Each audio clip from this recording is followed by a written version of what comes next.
Let's take a look at how to solve equations with fractions like these. I give you step-by-step explanations and tips so you don't mess up questions like this. Let's start off with a very basic one just to remind you of some rules. Step 1 is to write everything as a fraction. So we can see we have 1 over x, a half, and 5.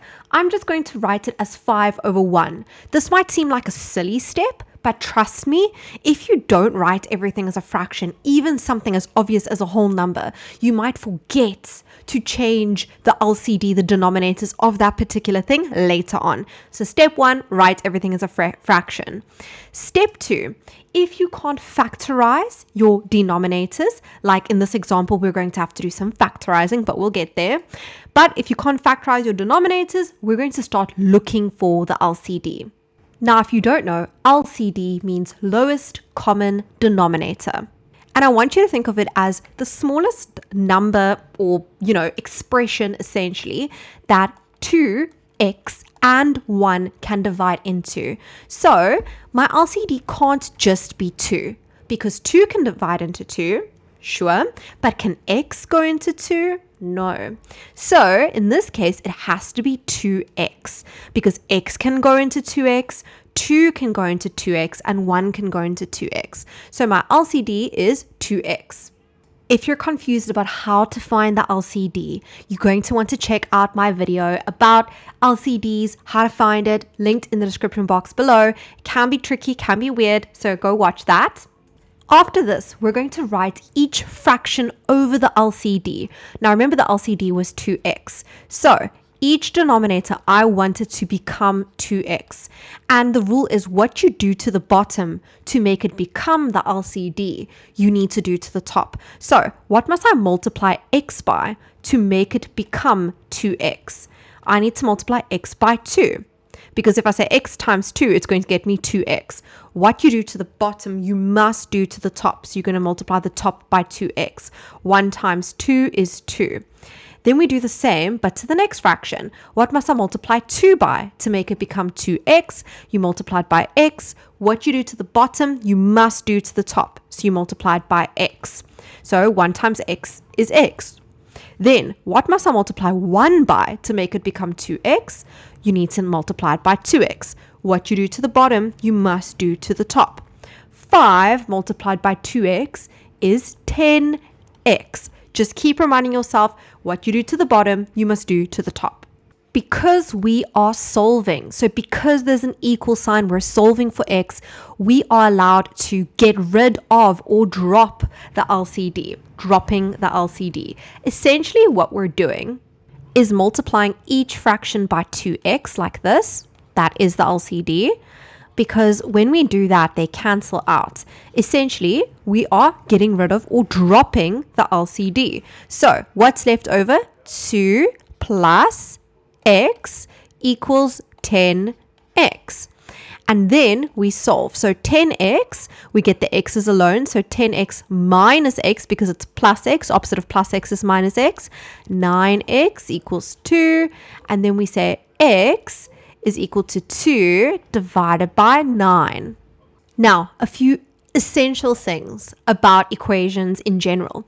In order to check your answer, if you want to see if you got your answer correct, you can take 2 over 9 and put it in the place of x. So on your calculator, you can type in 1 over 2 over 9.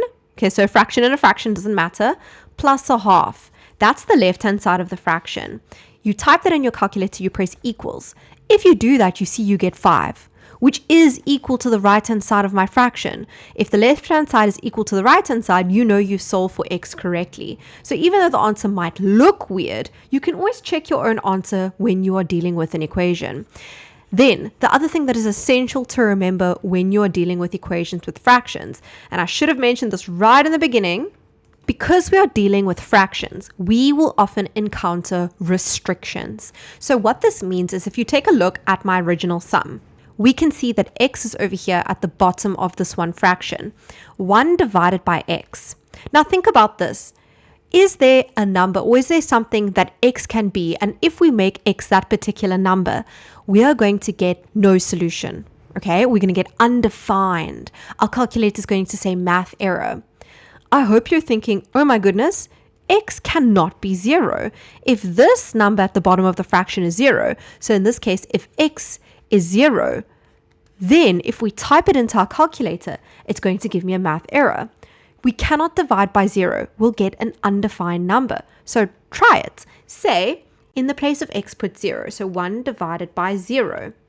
So if we type that in and press equals, we can see that we get math error.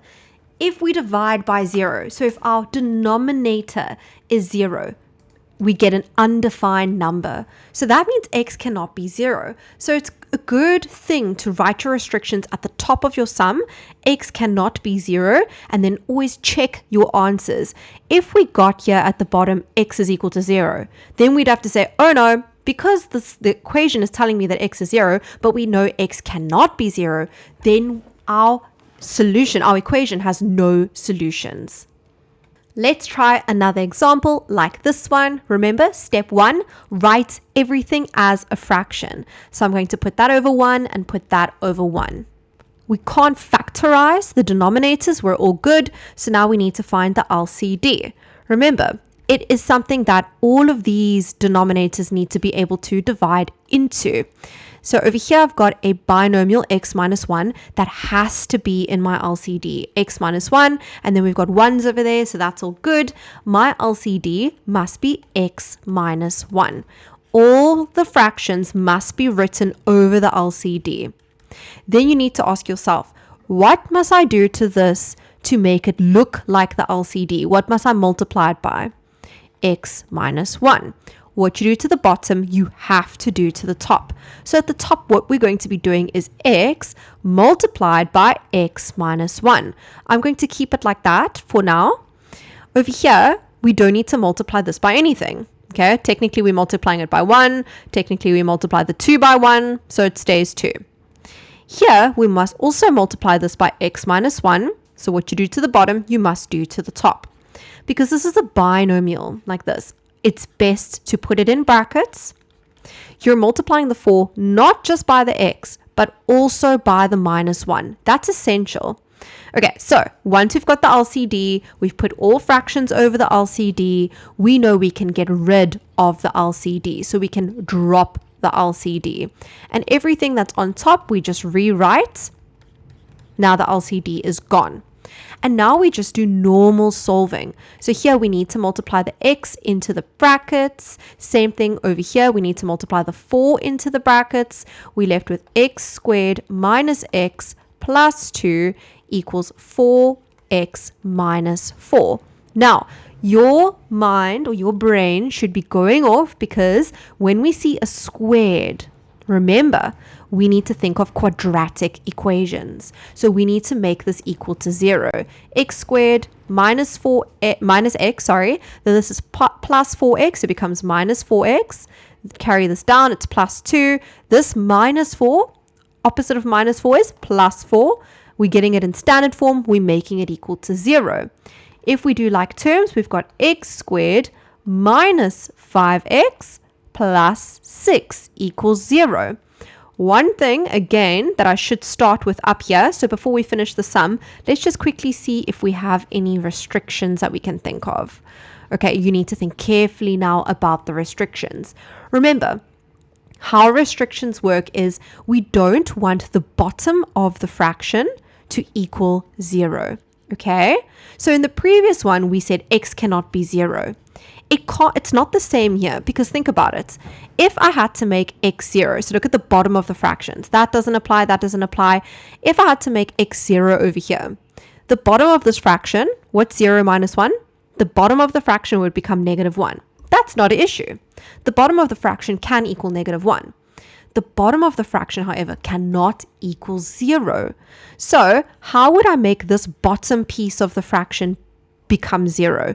What would x need to be in order to make this whole thing become 0? I hope you're telling me that if x is 1, then this whole thing at the bottom would end up being 0. So my restriction is x cannot equal 1. Again, whoever's watching this, grade 10s, 11s, 12s, just think about it. If I had to put 1 in the place of x, like this, what's 1 minus 1? 0. And we just said the bottom of the fraction cannot be 0. So that means that putting 1 in the place of x cannot happen. So x cannot be 1. Okay, so carrying on with the sum. As you can see, it's quadratic, standard form, make it equal to 0, descending powers of x. I have videos on the quadratic equation and the quadratic formula if you need to go look at that. How do I finish this sum? I need to factorize this expression over here, x squared minus 5x plus 6. I do a trinomial. If you need help on trinomials, you can go look at my playlist for trinomials. It would be this would be this factorized. So therefore, x will equal 3 or x would equal 2. And again, let's first see, do we have anything that we have restrictions for in here? No. Remember, our restriction was x could not equal 1. If we go look here, we're all good. X can be 3 or x can be 2. And remember, to check your answer, you put 3 in the place of x, and you check if the left-hand side equals the right-hand side, and then you put 2 in the place of x, and you check if the left-hand side equals the right-hand side, and it does. So we did it correctly. Let's do one more example, and this one is a little bit more difficult. So step 1, write everything as a fraction. We've got 3 perfect fractions over there. Then step 2 is to find the LCD, but before we can find the LCD, I need you to look at each denominator and see if it can be factorized. So x plus 2, that's good. X plus 3, that's good. This over here is a trinomial, and it can be factorized. So if you have a denominator that can be factorized, you have to do that first. Again, this video is not necessarily about how to factorize. So if you don't know how I factorize that to become that, you need to go look at my videos on factorizing. But the fact is that we factorized. Awesome. Now we can find the LCD. Remember, the LCD has to be the expression, essentially, that both or all of the denominators can divide into. So it can't just be x plus 2. Because sure, x plus 2 can divide into that, but this one can't, and this one can't. It can't just be x plus 3, because then we would have only this one being able to divide into it. So we have 2 separate binomials here, 2 different distinct binomials. They would both have to be in the LCD. If this is the case, this one can divide into that, this one can divide into that, and so can this one. So we're all good. We've got our LCD. So remember, all fractions need to be written over this LCD. So they all need to have the same LCD. And then again, you need to ask yourself, what must I multiply this by to make it become the LCD? It must be multiplied by x plus 3. What you do to the bottom, you do to the top. So x needs to be multiplied by x plus 3. This is already that, so we don't need to do anything there. This I must multiply by x plus 2. So what you do to the bottom, you must do to the top. So it's 5 multiplied by x plus 2. Once we've done that, we can get rid of the denominators, so you can essentially drop them. And then you solve like normal. So we're going to distribute here and distribute here. I can clearly see an x squared, so I know it's a quadratic equation. I need to get it into standard form, which means I need to make it equal to 0 and descending powers of x. So we've got x squared, and then we've got negative 2x, and we've got negative 8. If you need help on quadratic equations, my video is linked below. And now you can see that this is a trinomial, so we need to factorize it. So therefore, my answers, my solutions, x is equal to 4 or x is equal to negative 2. But remember your restrictions, which we haven't stated yet. Doesn't matter if you only state it at the end, as long as you state it. Remember your restrictions. It's a good thing to go to the step where you factorized. So I would say the step over here and look for the restrictions here. So remember, the restrictions is the bottoms of the fraction cannot equal 0. So you need to ask yourself, what would x need to be in order to make the bottom, in other words, this over here, 0? Well, if this is plus 2, in order to make this whole bottom 0, x would be negative 2. So x cannot equal negative 2. Or think about this one over here. To make this whole bottom piece equal 0, you do the additive inverse of plus 3, so x would be negative 3. If x is negative 3, then the bottom would be 0. So x cannot be negative 3. So let's look at our solutions. These are my restrictions. So in other words, what x should not equal to cannot be those numbers. So, do you see here I've got x is equal to negative 2. But we said it's one of our restrictions. X cannot be equal to negative 2. So you need to draw a line through that solution. So you show that that is the result of your trinomial here, but you need to draw a line through the not equal sign. This is unfortunately one of my restrictions, which means it is not one of my acceptable solutions. X is equal to 4, however, is an acceptable solution. I hope that that was helpful. Please check out the equations playlist link below for more videos like this. Bye everyone.